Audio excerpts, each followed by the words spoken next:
สบายดีตอนเช้าวันเสาร์อีกอาทิตย์หนึ่งก็ได้กลับเมืองลาวแล้วอันพวกเจ้ามาอยู่ลาวนี่มันก็สบายหลายอันก็สบายหลายอันบ่สบายหลายอันมันก็แล้วแต่ถ้าเฮามีเงินมีทองมันก็สบายไปเบิดถ้าเฮามีพอประมาณใดประมาณหนึงมันก็บ่ปานใดเนาะตื่นเช้ามาข่อยก็อันนั้นมาเฮ็ดเวียกบ้านข่อยนี่แหละแม่ชีควรยืนเฉยๆหรือเฮือนครัวน้อยเฮือนน้อยข่อยนี่แหละเพราะว่าบ้านนี่นะมันอยู่บ้านเฮาเนาะมันปวกมันหมดมันหลายพวกเจ้าตื่นมานี่ต้องได้มาปัดมากวาดแล้วก็เมียนก็ขี้เกียจหั่นน่ะมาขี้ใส่โอ้ยข่อยเลยแต่ว่าทุกมื้อนี่ต้องได้ปัดได้กวาดต้องได้ถูได้ไถสมเพราะข่อยเคยเห็นน้าสาวข่อยน้าสาวเงินเราเฮ็ดเวียกบ้านเราก็บ่เคยได้การเฮ็ดแต่เวียกบ้านมึงเราถูเราไถเอาว่าซั่นมาบัดนี้ค่อยๆรู้สึกว่าแม่นความเพิ่นถ้าเฮาบ่ทำความสะอาดบ้านหั่นน่ะมดมันก็ขึ้นมาขี้เกียจมันก็ขึ้นมามีทุกอย่างเออเขาอยู่ของกินก็มีแต่ว่ามันหักยังคือว่าบ่คักเนาะพวกเจ้าก็มาอยู่เมืองลาวนี่ก็ต้องได้เรียนรู้ไปแต่ละมื้อแต่ละวันต้องได้ปรับตัวเข้าแต่ข้อยก็ยังบ่มาอยู่เทื่อเดียวพวกเจ้าข้อยก็มาลองซื่อๆข้อยก็มาลองซื่อๆว่าข้อยสิมาอยู่ได้บ่ถ้าอยู่ได้ก็2 เดือน3 เดือนก็แต่ตอนนี้นี่ข้อยอยู่มานี่4 เดือน4 อาทิตย์แล้วว่าซั่นซะ5 อาทิตย์นี่ข้อยก็ยังบ่อยากเมื่อเทื่อว่าซั่นซะข้อยยังบ่อยากเมื่อเด้อข้อยแต่ว่าข้อยก็ต้องได้เมื่อเพราะว่าข้อยมี vacation มีแต่5 อาทิตย์แต่ว่าความรู้สึกหั้นยังบ่อยากเมื่อเทื่อบ่คือมื้อก่อนหั่นโอ้ยมาอยู่3 อาทิตย์นี่อยากเมื่อละ2 อาทิตย์อยากเมื่อละเงินเบิดแล้วอยากเมื่อละอันนี้ก็สิเงินก็ยังบ่เบิดเทื่อมันก็สิมีอันมีหยังก็มีมีมี reason มีข้อหนึ่งที่ว่ายังบ่อยากเมื่อว่าซั่นจ้ะแต่ก็ต้องได้เมื่อก็เลยนั่นก็เลยอยากมาแชร์ประสบการณ์อันนั้นความคิดของข้อยเนาะอันมันก็คล้ายๆว่ามันบ่ได้เป็นห่วงเป็นหยังหั้นนะอันมีแต่ตื่นมาแล้วเขาอยากเฮ็ดหยังเขาก็เฮ็ดเพราะว่าเขาก็มีเงินอยู่เงินกินเนาะอยากกินหยังก็กินน้องก็ฮักหอมดีเขาเจ้าก็อันเอาข้าวเอาของมาให้กินอยากกินหยังขอว่าปากว่าอยากกินหยังหั้นนะได้กินโลดปานเนรมิตว่าซั่นซะนั่นก็ภูมิใจนำน้องๆข้อยลูกๆหลานๆที่เขาเจ้าก็ยังอันนั้นฮักแพงเฮาว่าซั่นซะบ่ได้ทิ่มบ่ได้ปาเฮา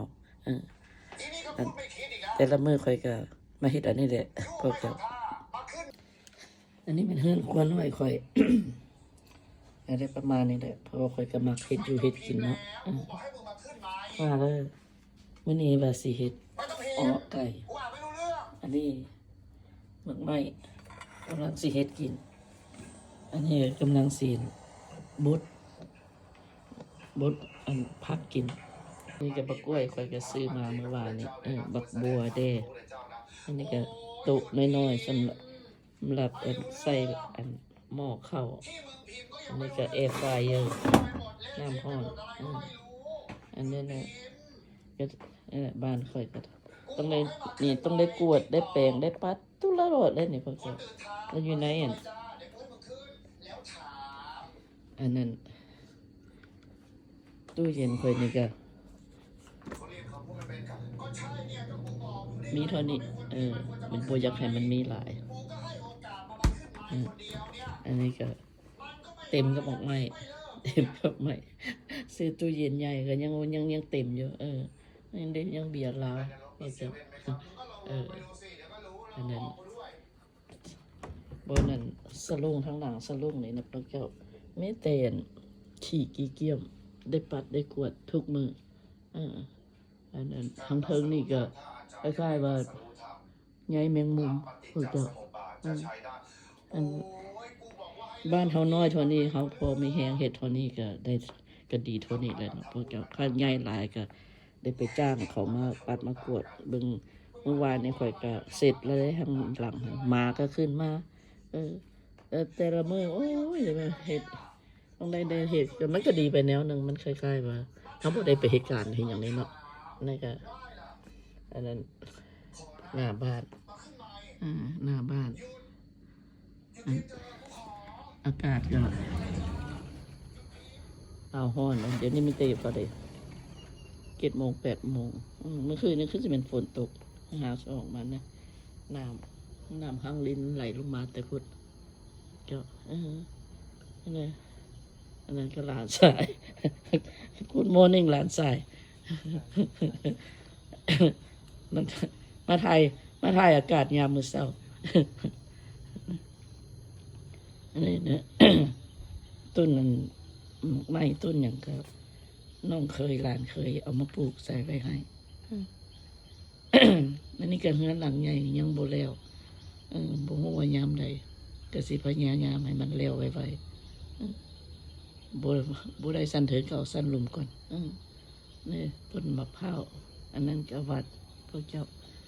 ข่อยก็มักอยู่แบบนี้แหละข่อยก็มักอยู่แบบอยู่สวนอยู่ให้อยู่หน้านี่แหละอันนั้นน่ะสวนผักอันหลานสาวหลานชายก็ดุมันแท้ๆเพิ่งเราก็เฮ็ดอันหักความสะอาดของสวนผักค่อยค่อยก็มักแบบนี้แหละค่อยจะอันนั้นต้นแก้วค่อยก็สิไปเด็ดอันดูต้นดูแก้วมันไปปั่นกินกันพ่อเจ้าอัน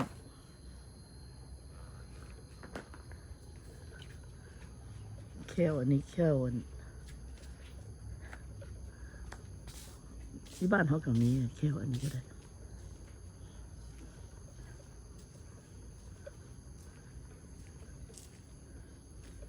เขาจะเอาไปให้เป็ดให้ไก่กินเขาจะบ่กินอันนี้เขาจะสิมาเอาใบอ่อนๆมันก็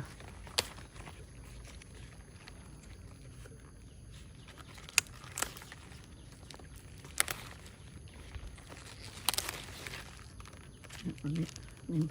มันมีอีกแนวหนึ่งด้วยพวกเจ้ามีอีกแนวหนึ่งนี่นั่งโบแล้วก้า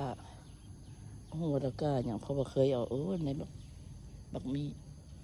ผู้ใดอยากมาซื้อเบียร์น้ำเรามาซื้อเด้ออันนี้เขาเอา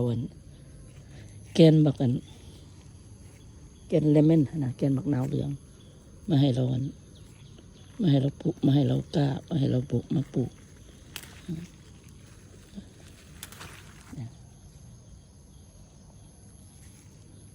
นี่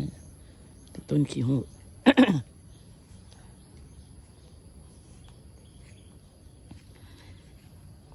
นี่ก็ต้นกล้วยอยู่ครับไปเก็บ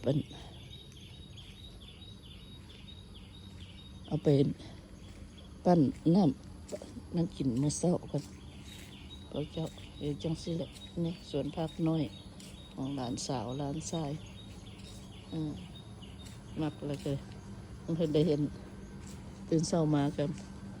มาล้างถ้วยล้างบวงแล้วก็เหลียวเห็น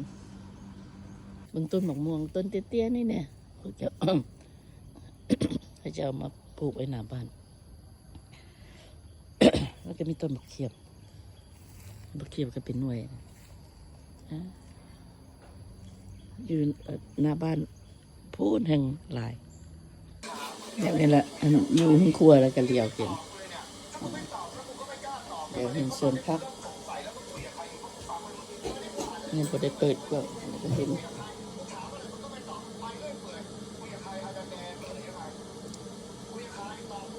พวกเจ้าเพียงเท่านี้ก่อนมื้อนี้เจอกันใหม่บ่ได้มากก็กดไลค์กดแชร์เนาะชีวิตอยู่เมืองลาวของพวกอันนั้นที่ว่ามาเป็นซิติเซนลาวเป็นเสื้อชาตินี่ก็เสื้อชาติลาวสัญชาติอเมริกา